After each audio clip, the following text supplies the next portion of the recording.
finished reading a book by Han Suing. But the book is called And the Rain My Drink. It's a novel. But I think you should rightly observe the parallel between the Palestinian problem and the Chinese problem in Malaya. I don't think you do your cause any favor by comparing yourself to the Palestinians. I haven't been over all of Kuala Lumpur today, but I didn't see any tanks. I didn't see any guns. I didn't see any trucks. I didn't see any special roads for special people. I didn't see any of the things that you allude to, reality of your society. As far as I can see, the Chinese do quite well in Malaysia. Dalam wacana awam, perbandingan sering digunakan untuk memudahkan kefahaman.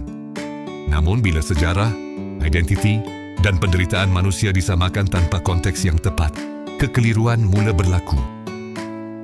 Video ini mengupas isu perbandingan yang menyamakan tindakan Zionis terhadap Palestin dengan realiti masyarakat Cina di Malaysia secara tenang, berfakta dan berlapis. Kita bincangkan perbezaan antara identiti etnik dan projek politik, antara migrasi sejarah dan pendudukan, serta kenapa analogi yang longgar boleh menjejaskan kefahaman dan keharmonian. Bukan untuk menyerang sesiapa, tetapi untuk mengajak berfikir lebih dalam. TV Rosak Studio, cerita biasa kita jadikan bermakna. Apabila perbandingan politik menyentuh harmoni tempatan, pergi ke kota membeli pena hitam dicelup makna, bila sejarah disamarata, yang kabur fakta, yang luka rasa manusia. Isu yang menyentuh sejarah dan identiti jarang hadir dengan jawapan mudah. Apabila Rex Tan menyamakan kerinduan Zionis terhadap Palestin dengan kehidupan masyarakat Cina di Malaysia, perbincangan awam serta-merta menjadi tegang. Ada yang keliru, ada yang tersinggung, dan ada juga yang tertanya-tanya. Adakah perbandingan ini wajar, adil dan tepat dari sudut sejarah serta konteks sosial? Dalam suasana sebegini, penting untuk kita berhenti seketika, menarik nafas dan meneliti perkara ini dengan kepala dingin. Kerana bila analogi digunakan secara longgar, ia bukan sahaja mengaburkan fakta, malah berpotensi melukai pengalaman hidup sebenar sesuatu komuniti.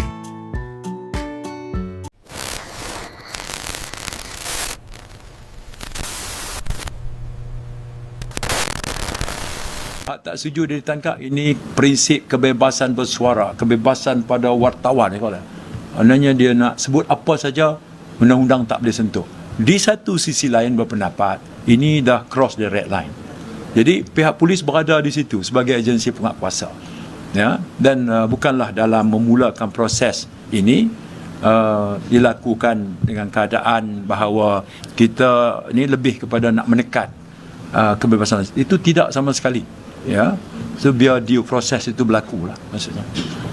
Walaupun dia pergi itu buat liputan tentang bekas ahli parlimen daripada UK itu, kemudian dibuat perbandingan keadaan di Palestin itu, di mana Israel menekan rakyat Palestin, dibuat perbandingan layanan komuniti Cina terima di Malaysia.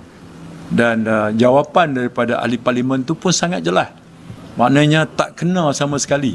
Dari segi magnitude-nya, dari segi kayu ukurnya, sepanjang ahli parlimen ini mengenali Malaysia.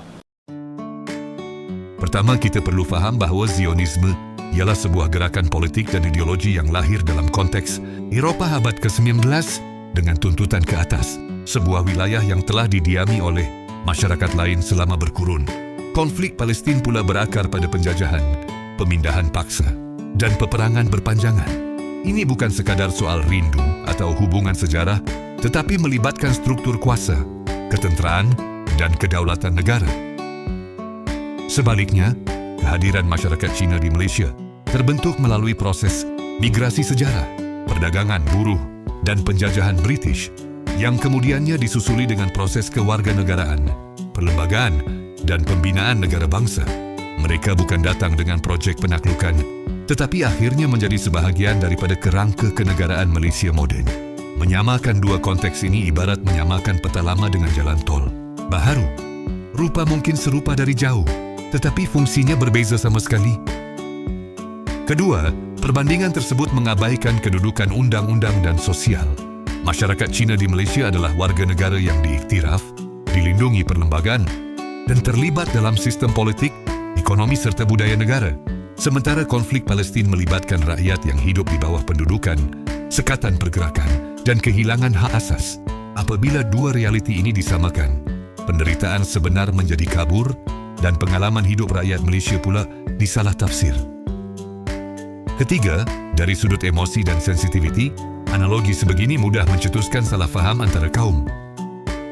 Ini boleh menimbulkan rasa tidak adil, seolah-olah kesetiaan dan sumbangan masyarakat Cina di Malaysia dipersoalkan, atau seolah-olah penderitaan rakyat Palestin diringkaskan menjadi naratif sentimental semata-mata. Dalam masyarakat majmuk, kata-kata bukan sekadar bunyi, ia membawa sejarah, memori, dan luka lama. Keempat, gaya perbandingan yang ringkas dan provokatif mungkin berkesan di media sosial, tetapi lemah dari segi analisis. Ia memudahkan isu kompleks menjadi slogan, "Di sinilah kita perlu berhati-hati." Bila perbincangan awam dibina atas analogi longgar, yang menang bukan kebenaran, tetapi kebisingan. TV rosak mungkin suka menyindir, tetapi sindiran pun ada tanggungjawab. Menyuluh, bukan membakar. Kelima, isu ini mengajar kita tentang tanggungjawab bersuara. Bercakap tentang sejarah dan identiti memerlukan disiplin intelektual. Perbandingan boleh membantu kefahaman tetapi hanya jika konteks dijaga rapi. Jika tidak, ia sekadar memindahkan kekeliruan dari satu meja ke meja yang lain.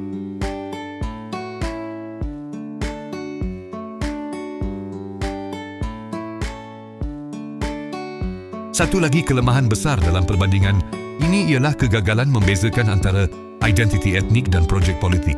Zionisme bukan sekadar identiti Yahudi. Ia ialah satu gerakan politik dengan matlamat wilayah yang jelas, lengkap dengan sokongan kuasa besar dan kekuatan ketenteraan.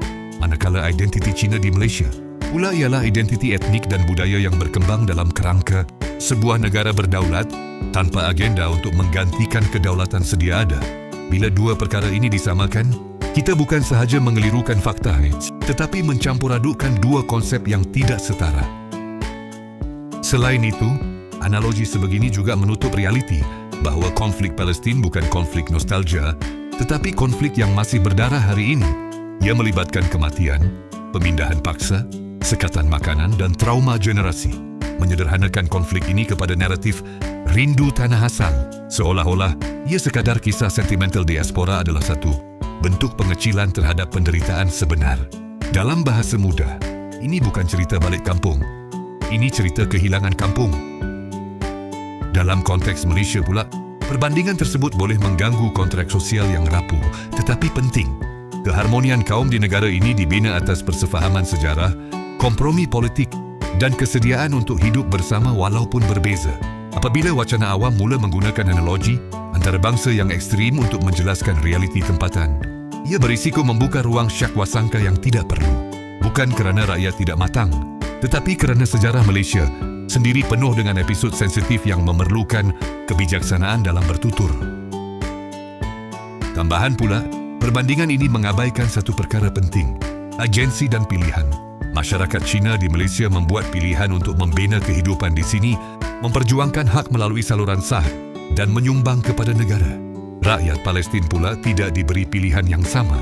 Mereka hidup dalam keadaan yang dipaksa oleh struktur kuasa yang tidak seimbang. Menyamakan dua pengalaman ini seolah-olah menyamakan orang yang memilih untuk tinggal dengan orang yang dipaksa untuk bertahan. Akhirnya, isu ini mendedahkan satu masalah yang lebih besar dalam wacana modernisme, kecenderungan menggunakan analogi cepat untuk menjelaskan isu kompleks. Dalam dunia media sosial, analogi yang ringkas lebih mudah tular berbanding hujah yang teliti. Tetapi seperti TV rosak selalu sindir, yang cepat itu belum tentu tepat. Kadang-kadang kita perlu lambat sedikit, fikir lebih lama dan bercakap dengan lebih bertanggungjawab, terutama bila menyentuh sejarah, identiti dan penderitaan manusia. Bila ada wartawan samakan lalanan live pada China dengan etnik Sing, itu sebenarnya tak ada satu benda. Sejarah sendiri pun tak kenal. Dalam budaya China, ada pepatah, Rusia suisu, bila berada di suatu tempat, ikut ada tempat itu. Orang lain kata, masuk kandang kambing mengembek, masuk kandang kerbau muak. China dan India terawal yang datang ke tanah Melayu sebelum abad ke-18 memang amalkan prinsip ini. Mereka berasimilasi, guna bahasa tempatan, ikut budaya tempatan. Beza mereka dengan Melayu tinggal agama sahaja. Hari ini mereka dikenali sebagai China dan India peranakan. Tapi lompang China abad ke-19 berbeza. Negara China yang terdiri itu miskin, kalah perang dengan British dan kebuluran berleluasa. Mereka datang ke tanah Melayu bukan untuk menetap, tapi untuk bekerja dan pulang. Sebab itu wujud sekolah sendiri, akhbar sendiri dan hubungan kuat dengan tanah besar China. Malah revolusi menggulingkan dinasti Qing dirancang dari Pulau Pinang. Tahun 1949, parti PKC berjaya mengalahkan parti Kuomintang, menyebabkan mereka berundur dan menubuhkan kerajaan mereka di Taiwan. Inilah sebabnya Badan Pendidikan Cina Malaysia berteras mahu kerajaan mengiktiraf UEC yang banyak bersilibus Taiwan. PKC pula mereka menggambarkan dasar tutup pintu.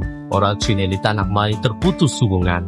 Tak boleh balik, tak ada negara, mereka jadi stateless. Di sinilah orang Melayu membuka jalan. Tunku Abdul Rahman tawarkan kewarganegaraan dengan satu syarat, kontrak sosial. Kau bukan Melayu diterima sebagai rakyat Malaysia. Melayu Bumi Putera diberi hak istimewa dalam perlembagaan. Apabila hubungan Malaysia-China dibuka semula, pemimpin China sendiri berpesan, kesetiaan orang Cina di Malaysia mesti kepada Yang di-Pertuan Agong, bukan kepada mana-mana negara lain. Kalau kamu pilih jadi rakyat Malaysia, hormatilah sejarah negara ini. Jangan samakan Malaysia dengan negara lain dan jangan hina asas negara yang memberikan kewarganegaraan. Kesimpulannya, dalam dunia yang pantas menilai dan cepat berkongsi, kita mudah terperangkap dalam analogi yang sedap didengar tetapi rapuh isinya. Isu Rextan ini bukan soal siapa betul atau salah semata-mata, tetapi peringatan bahawa kata-kata boleh membina jambatan atau meruntuhkan kepercayaan. Jika kita benar-benar ingin memahami konflik dunia dan realiti tempatan, kita perlu lebih teliti, lebih adil dan lebih berperi kemanusiaan. Kerana akhirnya, perbandingan yang baik bukan yang paling lantang, tetapi yang paling jujur pada fakta dan empati. Peribahasa ada mengatakan, terlajak perahu boleh diundur, terlajak kata buruk padanya. Bermaksud setiap kata-kata yang diucapkan perlu difikirkan terlebih dahulu. Kesilapan perbuatan mungkin boleh diperbaiki, namun kata-kata yang sudah terlanjur keluar sukar ditarik balik boleh melukakan hati dan membawa kesan buruk serta permusuhan. Kami akhiri video ini dengan serangka pantun. Ke pasar lama membeli delima, delima dibelah nampak bijinya. Sejarah bukan untuk disamarata, kerana tiap luka ada ceritanya.